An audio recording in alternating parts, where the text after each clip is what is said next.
Últimamente ocurre que en la sociedad argentina se actúa ante instintos espasmódicos, ante situaciones que durante muchísimo tiempo encontraron la no solución en las políticas de Estado. Tuvieron que ocurrir derrumbes para que se aprueben leyes, tuvieron que ocurrir hechos desgraciados como 11 para que se comiencen a hacer transferencias de competencias y desgraciadamente siempre estamos un paso atrás de las desgracias que le ocurre a la sociedad argentina. Llevamos 30 años, o pronto vamos a llevar 30 años, del desarrollo democrático instalado en el 83. Y sin embargo, hoy transversalmente en la política de subtes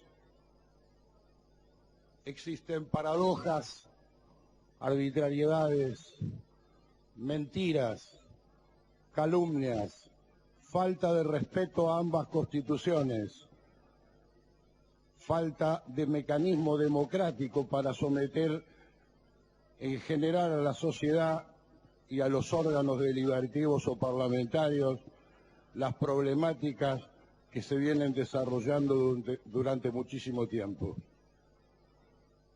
Es mentira que los subtes estén en cabeza de la nación. Los subtes están en cabeza de la ciudad desde el año 79. En el año 79 el gobierno nacional determinó que pasaran por ley a la ciudad de Buenos Aires. Un servicio pésimo hasta ese momento y que empezó a tener su primera revitalización, y mucho tenemos que hablar las administraciones radicales respecto al tema del subte. El primer impulso que podríamos decir, después de aquella década del 60, de la línea E, de un montón de cuestiones respecto a la ampliación de esa línea, comenzó con el gobierno de Raúl Alfonsín. Es base que había sido transferido a la ciudad de Buenos Aires, tuvo su primer impulso para llevar adelante política de subte a través de la ley 23.514. Es a través de esa ley donde la ciudad y los presupuestos de la ciudad le empiezan a imponer dinámica a la política de subte, que es la columna vertebral del sistema de transporte en la ciudad de Buenos Aires.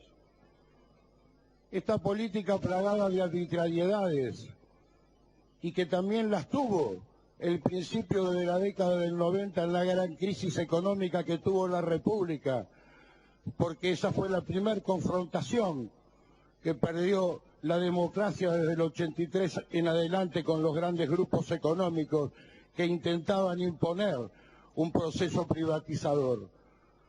Nosotros en la década del 80 recuperamos los talleres de subterráneo, recuperamos 150 coches, comenzamos con el desarrollo de la línea D y del bajo viaducto de Carranza, hicimos el futebús a la ciudad universitaria, empezaba a crecer la política de subterráneo en aquella ex municipalidad de la ciudad de Buenos Aires, pero vino la reforma del Estado. Había que pegarle un manotazo a todo aquello que sea de administración estatal. Y por supuesto, el subte vivió exactamente las mismas consecuencias de aquel proceso privatizador que llevó a una deuda externa en el final de la década del 90 de 200.000 millones de dólares, y vendimos todos los activos del Estado Nacional, de las empresas nacionales, por 10.000 millones de pesos en efectivo y 13.000 millones en título. Desastre en la República, desastre en la nación. Esa década fue nefasta para la sociedad argentina. Y ahí comenzó ese proceso privatizador que terminó con la concesión de Metrovías en el año 90, en el año 94. ese proceso que ya determinaba, independientemente de la política de subsidio del 2003 que instauró el gobierno nacional actual, ya estaba vaticinando en los propios pliegos la obligatoriedad de que la concesión tenga un subsidio otorgado por el concedente. Y esto está en los pliegos. De la misma manera que se fue llevando esta cuestión y que el objeto de aquella concesión otorgada y de aquella licitación era disminuir los subsidios desde el Estado al prestador, era mejorar la calidad o los índices de calidad en el servicio, y que la privatización iba a ser la solución del problema. Y evidentemente la solución del problema no lo fue, no lo siguió ni lo es. Hoy el subte lleva 3.000 millones de pesos anuales en todas las líneas de recorrido. Y si quieren podemos hacer un paneo de cada uno de estos ingresos para llegar a esta cifra. Pero no voy a dar las cifras y si alguno quiere se las recuerdo. Está la tarifa que paga el usuario, está el subsidio que da el Estado Nacional para obra, está el subsidio que da el Estado Nacional para operatividad, está la recaudación de la 23.514, está el presupuesto que otorga la ciudad de base, y cuando hacemos la sumatoria y le agregamos la explotación del concesionario por los espacios comerciales que no tiene en la privatización del servicio, llegamos exactamente a esta cifra. En el 99 se volvió con esta temática. Entonces se modificaba un contrato de concesión.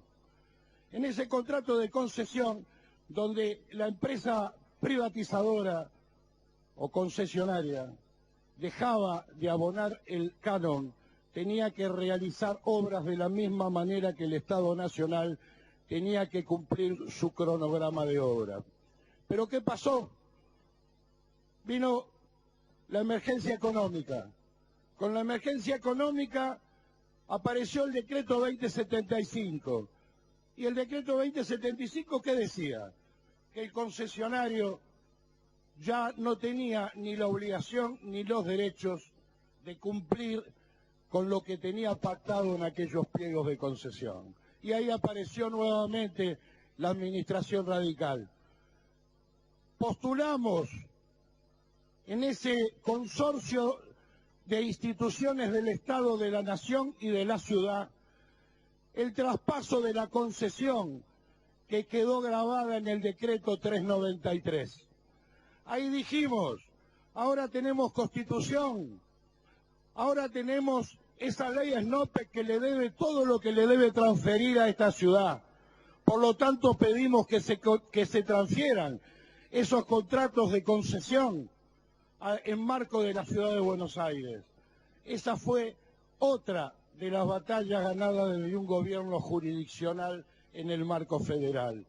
Y en el 2000, también con nuestra propia gestión, conseguimos que este cuerpo vote ese traslado de servicio y no de subterráneos, porque los subterráneos siguen siendo de la ciudad y son de base, esa privatización de servicios que pase a la ciudad. ¿Pero qué pasó? Pasó que nadie escuchó esta cuestión, pasó que nadie motorizó en ninguna de las gestiones posteriores en la ciudad, donde hubo algunos tenues reclamos de algún jefe de gobierno a posteriori, pero que no le pusieron la motorización para alcanzar la competencia de subterráneos en cabeza de la ciudad.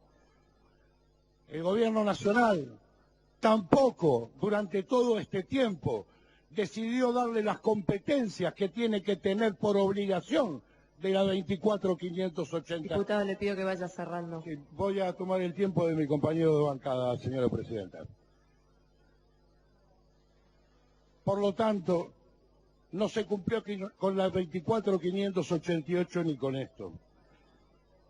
¿Qué pasó a posterior de esa transferencia nunca hecha? 99,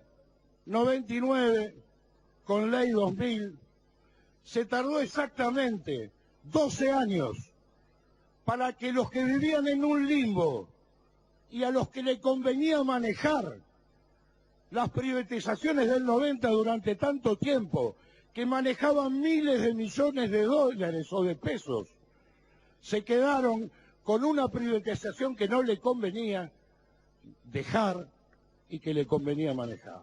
Hasta que llegó la tragedia, ese hecho espasmódico, en 11, 51 muertos. Y ahí vino la transferencia a la ciudad de Buenos Aires. Ahí hubo a posteriori de... ¿Cómo? ¿El qué? No importa. Vino el acta acuerdo y después vino el accidente. Gracias por el aporte que me dan. Pero la realidad, señora presidenta, es que ese decreto 393 ni la ley 273 votada por esta legislatura le están diciendo a los dos estados, porque ellos lo ponen en evidencia, que esa transferencia no estaba perfeccionada. Porque si no, que me expliquen a todos aquellos que dicen que la 273 y que el 393 le transfería los servicios a la ciudad, ¿por qué se sentaron a hacer un acuerdo? Porque faltaba exactamente eso, faltaba el perfeccionamiento de aquel decreto y de aquella ley, y porque la Constitución de nuestra ciudad determinaba que había que tener un convenio y que tenía que tener perfeccionamiento en este Parlamento. De la misma manera que se equivoca el Estado Nacional, creyendo que este cuerpo parlamentario y que la Constitución de la ciudad está pintada, y de la misma manera que se equivoca en no tener la competencia de la Policía Federal porque no la trasladan, también se equivoca el jefe de gobierno en creer que iba a llevar adelante un acuerdo y que no iba a tener el perfeccionamiento de este cuerpo. Y se equivoca porque produjo un aumento de tarifa que lo tendría que haber puesto es pos del acuerdo perfeccionado en esta legislatura. Termino, señora presidenta. 28 años de democracia, medios de comunicación teniendo en vilo a la sociedad, espíritus confrontativos, no digno del consenso, no digno de la cuestión superlativa de la democracia, que es tratar, que es la fuente natural de las discusiones entre jurisdicciones, que es la fuente nacional, la fuente natural de los acuerdos, y que nosotros tengamos para los medios, para el conjunto de la sociedad, un fracaso institucional que se debe a la democracia, es un fracaso general. Acá hay que sentarse y arreglar, y después ver el destino que esos 3.000 millones de pesos tienen anuales para que la gente tenga los servicios de transporte de acuerdo a la calidad de vida. Y termino con una pregunta. Le pregunto a la Comisión Nacional de Regulación del Transporte que me diga, por favor, cuál es la capacidad que tiene un subte, porque todavía no la conozco, porque no sé si es todos apretados o si es todos frágiles, no tiene número y mañana va a producirse un desastre, porque ese peso es inercia, es masa, y si hay una falla de freno, volvemos a tener la tragedia de 11. Gracias, señora presidenta. Gracias, diputado. Tiene la